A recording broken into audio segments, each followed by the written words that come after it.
Hey guys, Jonny from the SAUER Academy. I'm just here to talk to you today about managing some basic trauma and some of the components it would take in order to do that effectively. First and foremost, at the top of your list, you should have a tourniquet. It should be a quality tourniquet and you should know how to use it effectively.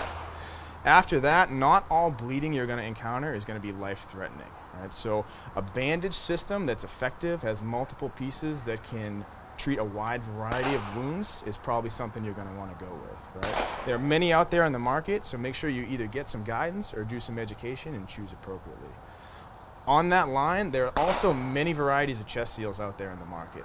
Not all of them are as effective as the other ones out there that are available, right? So once again, education is important to know what treats a certain type of wound, where it's effective, and which ones stand up better to harsher weather conditions or your role in society. Right? So just get educated and choose appropriately.